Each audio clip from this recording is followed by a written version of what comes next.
And join now here in the post-game show, a win in 4. Number 2, Carthage over Aurora. And number 10, joining us now, head coach J.W. Kieckhefer.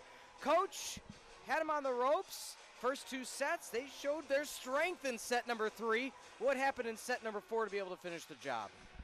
I think we picked up our service pressure a little bit in set 4. Ryan Kelly was really good off the bench to score some points in set 3 and set 4 for us. Joe Kolwitz with a big serve in set 4 to get us going there. Kind of that deuce set. It was really, really tight there. Maybe we were down 1, I don't know, but he gets a big ace to kind of give us some energy, and then we finished it at the baseline late, with another good service run. So, I think we served the ball really well in 1 and 2.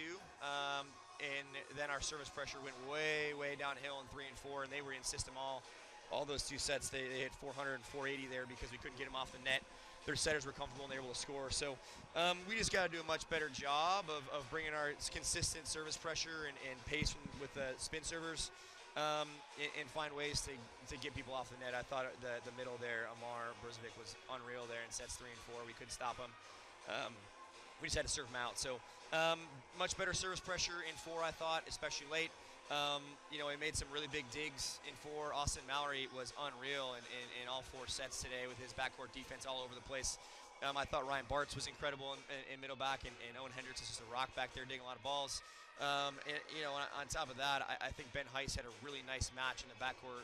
He made a really big scoop dig early, and that's something he's been working on a lot. I'm really proud to see him do that at a high level. So, I don't think we elevated well in the service game in set 4, but boy, did our offense elevate in set 4 there. 682, Morey goes down with a rolled ankle, comes back in, and continues to set the offense to 682. That's pretty elite stuff. Morey with the rolled ankle, is that kind of more the idea with Kolwitz coming in late? Was it trying to get a different look late in a match, kind of throw them off? No, it was just like we were struggling to serve them off the net, right? They were starting to really pass the ball well. And Ben Heiss hadn't scored enough points from the baseline, or not enough, that's kind of aggressive, but he wasn't scoring as well as he had early in set 1. And so we wanted to get another aggressive server in there. And so, the switch was to get Joe's serve back there because he's going to go hit a ball real hard and try to get him off the net. It also gets a bigger block in. I think that 20 was in the front court in that rotation too. So Cooper Cantwell has been a block sub for us every single year. Yeah. So far these tough matches, and I think he's done a great job there. So we got some more size in that with Cooper on 20, and then we got just a bigger serve because we were struggling to get him off the net there. So kind of the twofold of bigger block, bigger serve to help us score a point. Now you mentioned Ryan Bartz came in 16 kills, leading the way again tonight. AVCA Player of the Week, 18th time a member of the program has had this happen. He joins a list of guys who are pretty good. Ryan Morey, Matt Slavinsky, Matt Ulmer, Griffin Shields, just to name a few.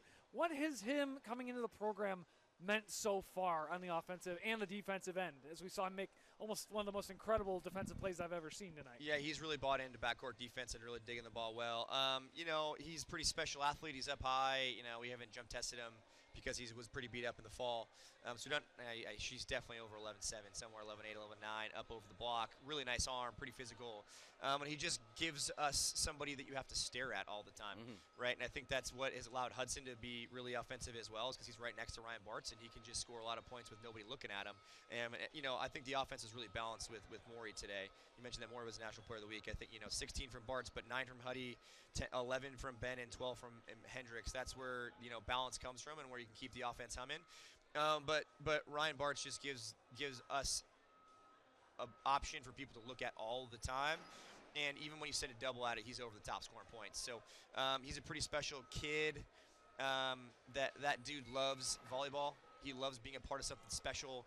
He's one of the most fun-loving, outgoing people you're ever going to meet. Just brings so much joy every single day. And I think that's why you've seen these guys buy into Ryan Bartz so quickly and have him be one of our top offensive options and not be a problem on the transfer in. Is he just really brings the joy every day, and it's fun to be around. And, it's been a fun addition for sure. Talking about fun, you're going to be heading to Lyle. You're taking on Benedictine again. How does that come into play? You just saw them, and how do you not look past them? Because they had flashes of a very solid team. Yeah, I told the guys at the end of going into set 3 that Benedictine team could be an NCAA tournament team. I think this Aurora team is the same way. They could be an NCAA tournament team. And so you're not going to overlook those teams. We know how talented that group is. We know how athletic that group is. The two lefts are pretty special. in that right side has really elevated their game a little bit too. They just beat North Central and Ford out their place, so they're coming in hot on a win streak. And I just think they didn't play great volleyball there. They're going to play a lot better volleyball at home. They're going to serve the ball better at home. This will be the first away match against a ranked team for us. We've played some other teams on the road, but not a ranked team yet.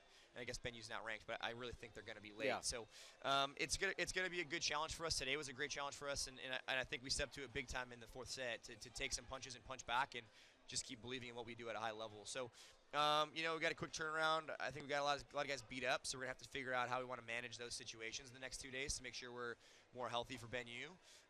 But, again, I just told the guys, I'm proud of the way we fight, and I think we weren't clean today in 3 and 4. I think we gave them some opportunities to go put them away in 3 and 4, but also, the ability to go and fight and get punched and punch back.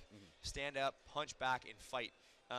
You're not going to be pretty every day. You're not going to play great offense every day. Can you win with your defense? Can you grind it out? And can you trust? And just really proud of the relentless effort, mental effort, and physical effort this group put forward today. Yeah. Well, Coach, congratulations on another win at home. Good luck on the road. We will see you back here after your run in New Jersey, New York. It won't be until against the Banana Slugs in February. So yeah, we don't shy away from home matches here. All ranked teams, all big ones. So, Santa Cruz is going to be a big one for us.